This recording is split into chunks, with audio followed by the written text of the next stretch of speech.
In the room who I've seen who have been doing this for a long time but haven't been fellows yet, you may recall the old fellowship application, which may be why you didn't do it in the past. It was you have to have 3 points from attending meetings and 4 points from serving on committees and 18 points from reading journal articles and 27 points from, eating a meal at a section member, which was kind of crazy. The application makes a lot more sense now, and it really does say everybody serves the specialty. That's what we keep going back to, serves the specialty in a different way. This is what our fellowship looks like right now, ACOEM membership looks like right now. The majority are active members. We have about 17% who are fellows, and then the associate members, about 10%, and then you can kind of see the smaller amount, the retired member, retired master, retired fellow. So about a little bit less than a quarter of the members are fellows. Probably should be higher. We've been working on making it higher. It's been getting better. In 2011, we had 71 new fellows. That was the year we changed the application, made it a little bit more logical. We have about 54 fellows this year, I think. 51, and I have a couple slides there. So we really are getting a lot more fellows this year, past couple of years, than we had several years ago. It kind of makes sense that the larger components are going to have more fellows. What we also seem to find happening is that the bigger the number of fellows in a college, in the component, the more fellows kind of are groomed in those components. The active, larger components really do groom their members to get more involved. So Central States, WOMA, NECOM, New England, they support their members to become fellows and to get more involved. Now, we do have a number of non-U.S. fellows. How do we manage the non-U.S. fellows? The challenge is looking at your education, your training, your graduate training, and say, is this essentially equivalent to an ABMS approved, ACGME approved training and certification process? Obviously, Canada, Australia, the UK have very similar programs. There were a couple of studies where we've looked and we know some countries really align well. There are some countries that there is absolutely no alignment. However, if you are from a country where you're not quite sure, we can try to work with you a little bit in advance to say, yeah, this is a problem, no, it's not a problem, or this is the kind of information we're going to need. We may need translators. We've already asked for translators and looking at some of the licensure, some of the training issues. So we still do have a number, as you can see, of international fellows. Fellows by year, see we had a little bit of dip, 1821, a little 33, and then in 2011 was when we really changed the application process.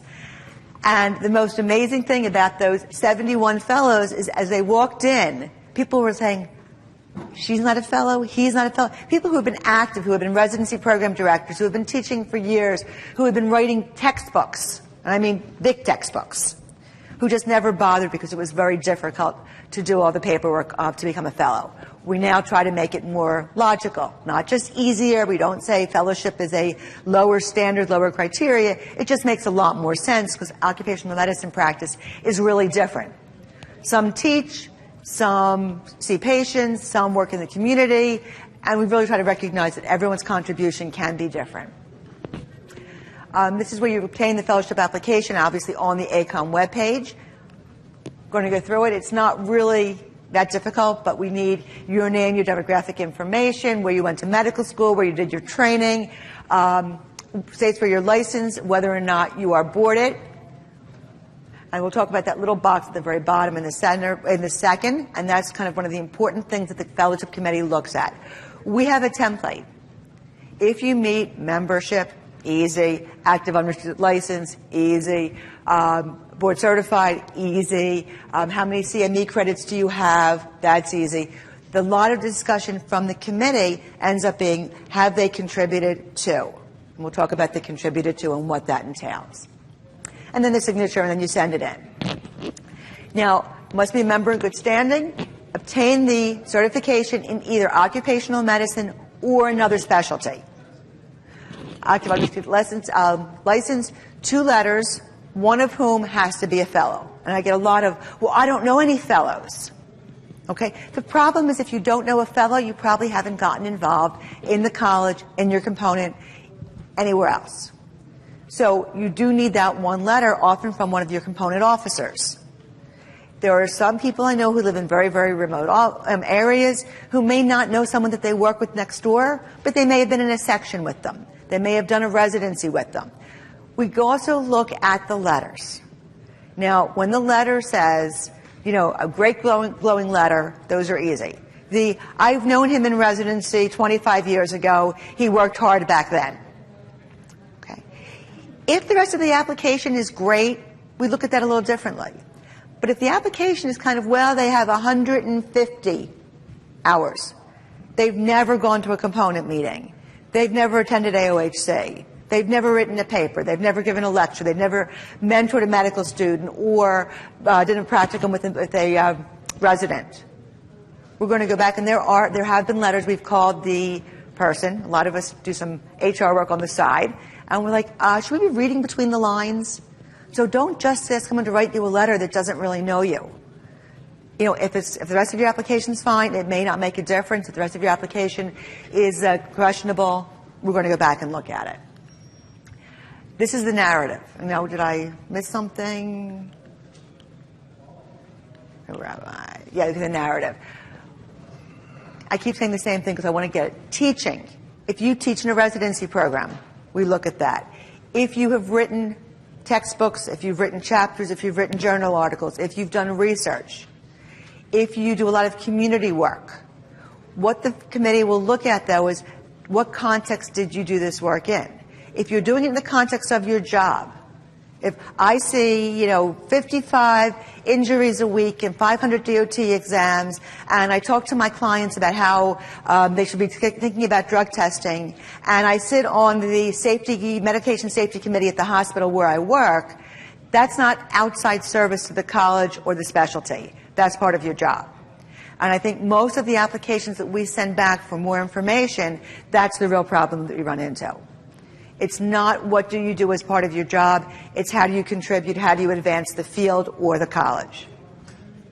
The deadline is November 1st, and I don't want to say it's a hard deadline, it's a hard deadline to get most of your information, and if you're missing a recommendation letter, if you're missing a verification of something, then we can certainly get that, and the committee will meet in December.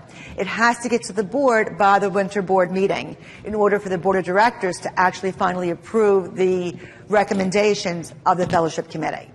So that deadline is really very, very important. Now, what is that evidence of continuing education? If you're a board certified in occupational medicine, you've had a lot of CME in occupational medicine. That's all that you need.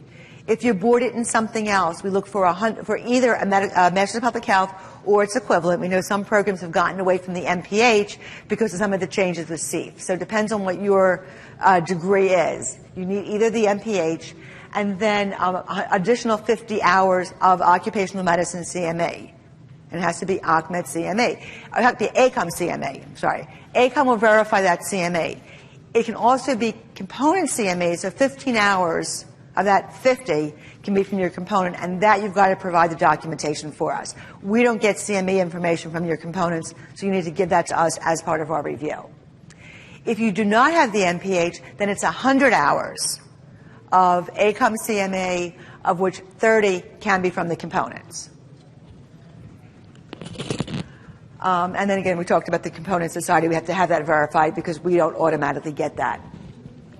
The committee reviews, and 3/4 of the committee needs to agree. And what we found lately is that most of the applicants are easy. They've obviously done enough. And it's not that 3/4 have to approve. Usually it's unanimous. And the ones that are questionable, it's usually unanimous the other way. And what we always try to do is, so if you do apply and we say we need more information, give us the more information. It may or may not be enough. In most cases, not this year, join your component, join a section, become a section leader, go out in your community and, contact with the local ACMED residency and act as a preceptor. Or do something to show that you're going beyond just your regular day job or night job or whatever job you're doing, and consider that way. Now, we do look at the military a little bit different.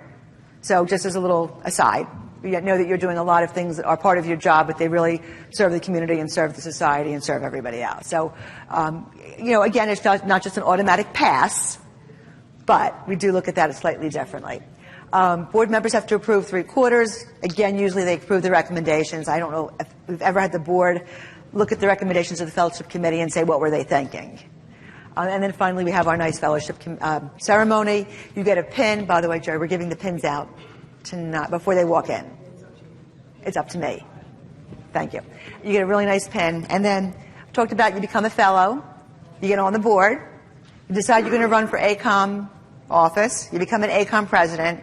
And this is kind of looks like the fellowship pin that everybody's going to get today. As a past president, you get a little diamond in it. So you should all strive for that eventually. So mine's real gold. Yours is not. What we hate to do, and this really hurts everybody, is if your membership lapses, your fellowship designation also lapses. So you cannot continue to put the ACOEM, you cannot continue to use the little logo on your webpage, on your business card, anywhere else, if you are not a member. Now, we recognize that there will be times where you have to drop off membership for a year for some reason. As long as you renew within 2 years, that fellowship comes back automatically, no need to reapply. There may be certain circumstances where, again, the committee, the board will look at it and say, you know what, this is different, it's okay. So once you become a fellow, don't quit, stay with us. We also send, I don't want to say nasty grams, but please rejoin. Tell us why you're not rejoining. What can we do to make you rejoin? We value your membership, and we especially value the fellow memberships because they're the future of the college, the future of the specialty. So we really don't want to lose anyone. This is the committee, and the most important person is the very last one, bottom corner, is Jerry Abrahamson. Jerry, now you got to stand up. You know I do this to you every year. Jerry is the glue that holds the committee. Yes, definitely. She is the glue that holds the committee together. She is the one that you will be dealing with. She takes all your applications. She makes sure that everything is verified. She puts it in an order and a way that the committee can look at it, because there have been times where we have had 30 applications in a single meeting. And there's no way we could do this if Jerry didn't help us out and get everything done. And she'll work with you, and she'll send you the letters of what you need and yes and no and where you need to go. So Jerry's incredibly important. We have a responsible officer, so our liaison to the board of directors is Jeff Harris. It's always been the secretary-treasurer. So Jeff is our responsible officer. The big role with the fellowship committee for the officer is they get to read the names at the fellowship ceremony. So Dr. Harris will be reading the names this morning. And then other members of the committee, Dr. Beth Baker, Dr. Ed Bernacki, Dr. Jim Butler, Dr. Dan Janiga, Daryl Lasowski, Dr. Robert Orford, and Dr. Mark Upfall. And, you know, we really have a good mix on that committee. We know a lot of people, and the other thing is we know people who know people. So if we don't know a person and the application's a little, you know, it sounds good, but they didn't tell us enough, sometimes we'll just reach out and say, you know, tell me what else this person's doing. Saves us the trouble of going back to you to say, we know you're doing more, why didn't you tell us? So this is the time where I open it up for questions, and this is really probably the biggest part, where I'm sure you have questions on how do I become a fellow, what do I need to do? So, yes, please.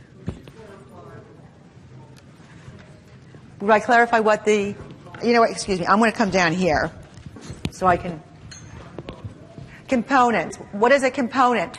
ACOEM structure is broken into regional units. Each component is either a state or a conglomeration of contiguous states that are next to each other. Some of the very active, very good components, things like I mentioned WOMA, NECOM, there are multiple states in that region. You can join the component, you can get for the bigger components, you can get involved in their meeting planning committee, you can get involved in their membership committee, you can get involved in their publications committees. A couple of the components have regular newsletters. So the components are a really good place if you want to get your feet wet and start getting active in ACOEM and getting your, you know, points toward fellowship. So that's the components. The other governance structure, kind of but not really, are special interest sections. And there are 31 or 32 of them, I forget how many right now, ranging from MRO, Medical Center Occupational Health, private practice, health and productivity, transportation, keep on going. So you can get involved in those sections and then again get involved with either leadership or a delegate to the House. I mentioned the Board of Directors. The Board of Directors is that big governance structure of the college. There's also the House of Delegates. The House of Delegates is the, kind of like the House, the Senate and the House. The House of Delegates gets representation from the components and from the sections. The board of directors represents the full membership. So those are all different ways you can try to get involved. Yes? I'm a fellow of the American College of Preventionists. Okay. So what I did, and I know it's two different worlds, but what I did, I was involved in the ethics committee. We created an ethics document. I worked with that committee for a whole year. Gave them congratulations recommendation. I became a fellow. And it seems like it's a little, in my opinion, I'm noticing, a little harder to become a fellow here because I showed that American College of Preventionists. I got involved. I served the committee for a whole year. And I demonstrated commitment to my college, and I got my thing from the other. But here it's like I have to do more to do the same thing. It depends a little bit. Are you boarded in preventive medicine? I'm more than both. Okay. So actually, it changes. And is anybody else here for preventive medicine? Okay, I got to give. So I'll tell another hat that I wear. I'm also a trustee on the American Board of Preventive Medicine, representing occupational medicine. So it is actually, if you are boarded in preventive medicine, there's a special pathway where you can just take the occupational medicine piece of it and not take the whole exam over again. So that's number one. Two is we recognize that there is overlap as well as conflict between ACPM and ACOEM. We want you to serve both. Now, if you already have your boards, you've passed that hurdle. If you get involved in a committee and you spend a year working on the obesity guidelines, that's perfect. We then need our 2 letters. On the other hand, I called into 2 calls on the transportation section. No, that was you benefited from that. This is how do you give a little bit back? And that's so, yeah, I mean, it's not really a big difference, especially if you're board certified. If you're not board certified, and that's no different than a lot of other medical professional societies, is there has to be some educational, some competency, some level of knowledge. And that's really recognizing that a lot of people, the majority of ACOEM members, are not boarded in occupational medicine, but there's lots of continuing medical education information available. So you do the CME, you do your master's. Well, that's a whole lot of CME right there. Or you do other ACOEM CME. We did look at one time about other occupational medicine-ish CME and when we accept it, and it was really hard to verify what that really was consisted of. However, we did feel the components give decent CME, so we were willing to accept that. So, other questions? Yes? So how much does it cost to apply to be a fellow, and do you have a higher dues rate? The membership dues is the membership dues, so it doesn't cost you any more to be a fellow. Once you're a fellow, you're a fellow. That's the end. The other nice thing about the fellowship benefit, last night there was a reception for fellows and honored guests. So you get invited to a very nice reception at every AOHC if you're a fellow. Membership, the application fee is $175. Right. And I think if you don't get in the first year, you don't have to pay the fee the second year. Okay. Now, if it's like goes 4 or 5 years, then yeah, you got to repay it. But once you become a fellow, there's no extra charge membership-wise. There's no extra, and you get an extra free cocktail party, which is really nice. Yes. Mm-hmm. Okay. Right. Yep. Is it no? And if you say yes, there's no like a procedure. From the website in the lecture, no answer. Okay. And again, I knew this was going to be a big question, and it always is the non-U.S. trained occupational physicians. For those that are non-U.S., I want to apologize.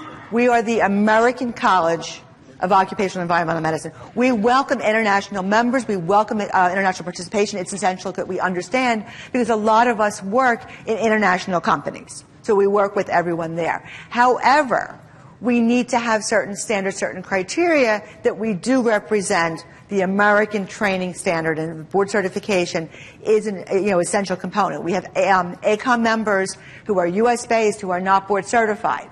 They also cannot be a fellow.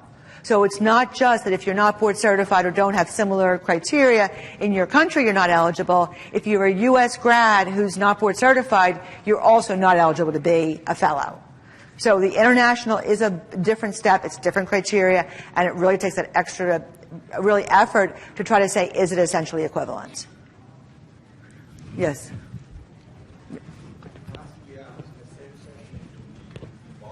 And I probably said the same thing. Yeah, so unfortunately I was here today. If I reapply, I need a new application and new letters. Okay, the question was, I applied last year. Did you apply last year? And what did we tell you?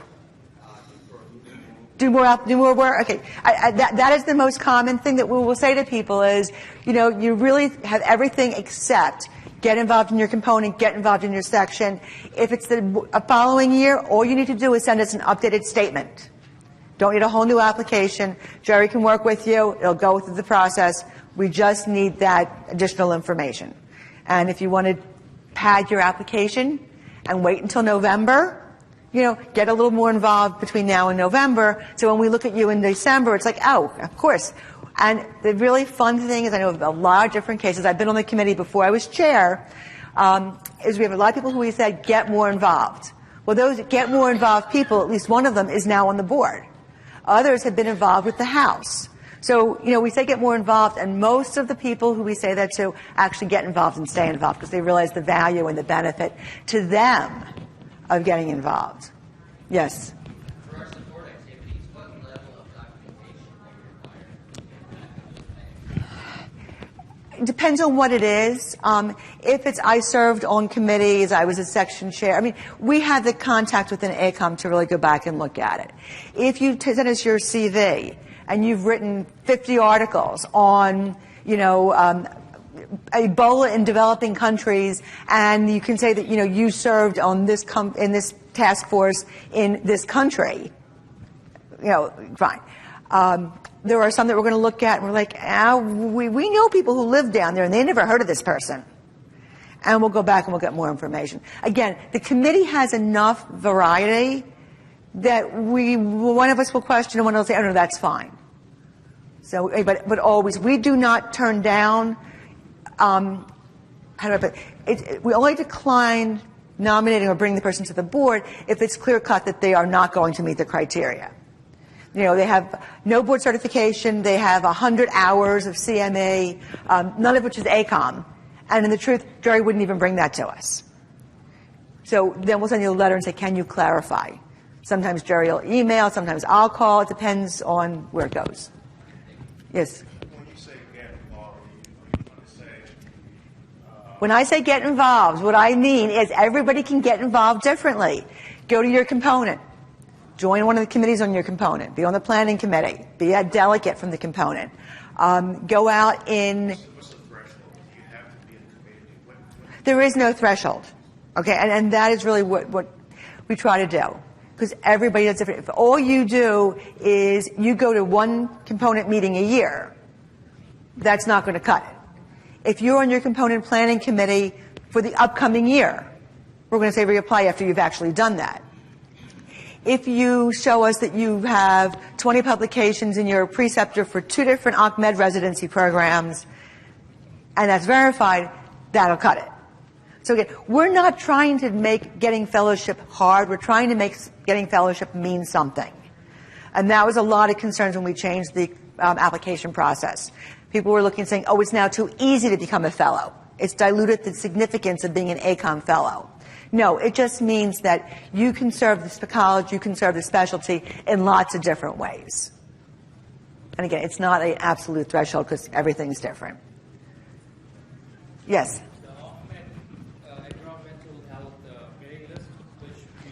Right. We do not look at that. Okay. The question.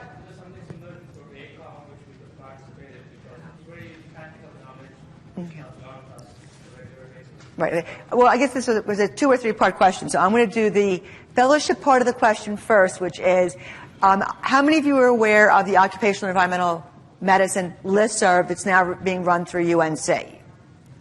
Okay, great. It's a great discussion board. It's a great exchange of information.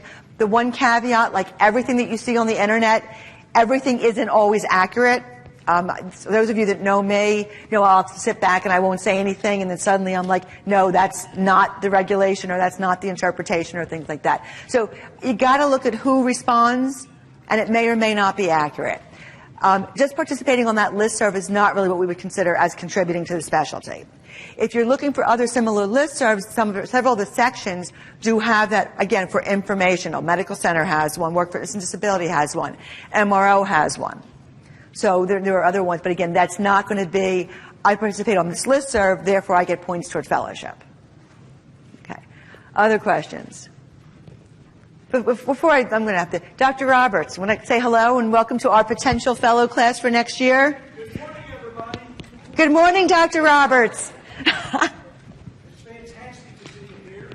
We really appreciate you coming and learning more about the organization and about the opportunities in the profession. It's really been very, very rewarding. I'm a recovering epidemiologist, okay? And you find the older you will do. So all the things that you do and have done, I don't care if you've done coffee, you've waited tables, you were in construction, you can use that knowledge.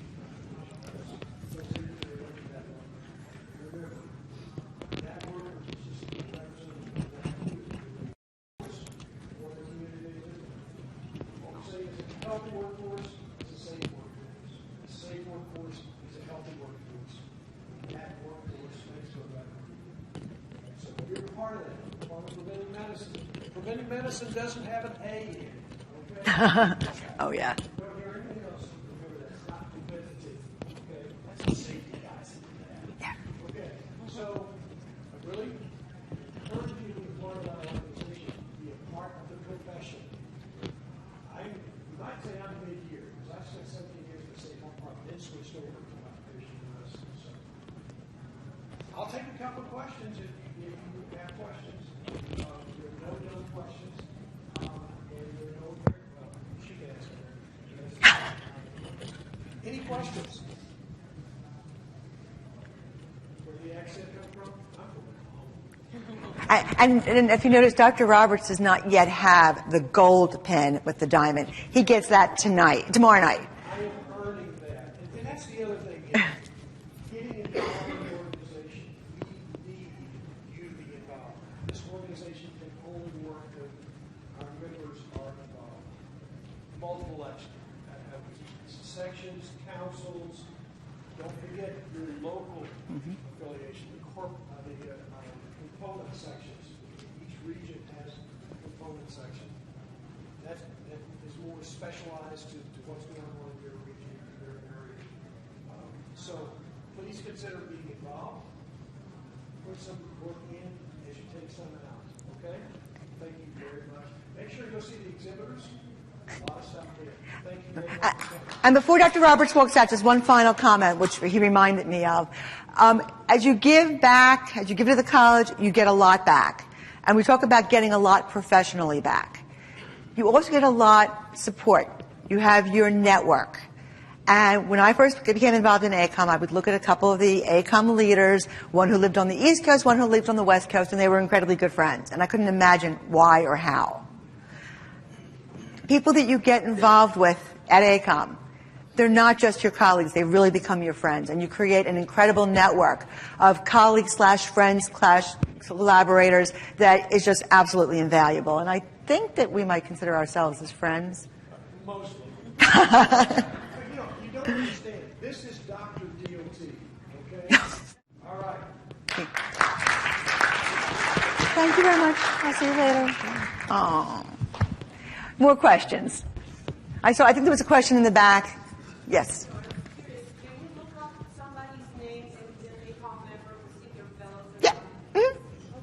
I mean, the ACOEM website of members has just evolved and gotten so much better, being able to search by section, by component, and it does list, I believe, that in their membership entry, it tells you whether they're a fellow or not.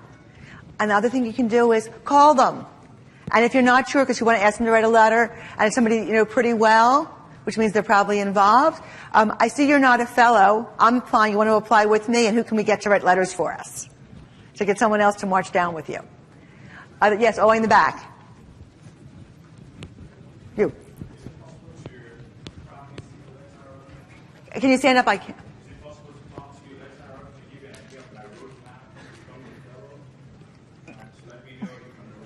Okay. The question was, can you talk to us later? And the answer is, depending on how late the session runs, I have a bad habit sometimes of overscheduling myself, so if I can't do it now, then absolutely reach out to me after the meeting. Okay? What I would really appreciate is rather than just verbally, if you could even write it out in an email. The question was, can we tell you our roadmap of how we want to get to fellowship? I cannot say yes or no. Okay? It is a committee decision. I can look at it and say, I think this may be an issue. I think that this might help. I think we need more documentation. Okay? So I'd rather try that approach. I'll try to answer questions afterwards, but I have another session to get to right after this. Other questions?